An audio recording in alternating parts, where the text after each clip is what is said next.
Ko e loto whakaaho ki a whakaloto lahi ma whakatoa me lia me wholofola ka veinga, tui pikitai ki a siso. Pot wholofola o a kisione wahini ma ve sta tolu, ko ngahi mea ko e ni ko tohi atu ki a teki mau tolu, ko hike mau ilo o ku mau mau ai mau ita ingata. Io a ki mau tolu o ku tui pikitai ki e huafa o e alo o e otua e meni. Ki tau lotu. Ko e tui te taula vai, a e tui mo e whaakataki, ko e maha fuia.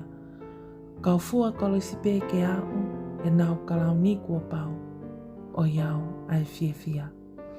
Ko e whakawhita ia hoko lau maali e, he aho whakakoloko e ni, he ko ilo whakapapau, ko e tui pīkitai ki hohoa wha eiki, te umawai ai mo uita ingata. Malo si iso e mau whainga maali e ma aku, ke inasi ai he mo uita ingata. O ko ke hanga o whakawhaingofua mai pē ke whakatatau mo hoku whakangatangata. O ko e kai ke toi whie mau e koe ha whei lau mo ha whoaki ke umau mai e mo uita ingata i kai. Mea pē o ko ke whē mau, koe whoaki hoku loto ki a te koe. Agi e kutui ta e toi vei ua, e hoku pekia mo e toi tuu, ko ia e te umau ai ai mo uita ingata. Malo sisu, malo e mau tui, malo e mau i tā niti, malo hono whakaata ai pule anga o e otua, ke ukawai he lau, pe au lau he kau. Sisu, koe pole ia e kumo ui, ke utui ai pē ki hoopoto, kai whaingofua ke utalia, ke whai ho whinanga loia. E hohoa whāpē sisu kalaisi, ko koe a hoku whakamo ui. E meni.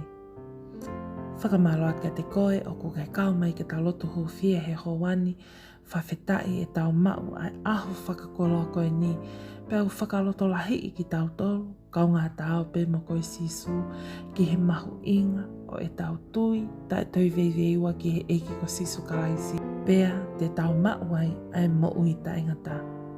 Tala monua tu ki he ngai whatongia ko toa pē, o ko ke fuesia me apina mo e whetu ko toa pē, o ku tau iai ki tau wope mo koe siso.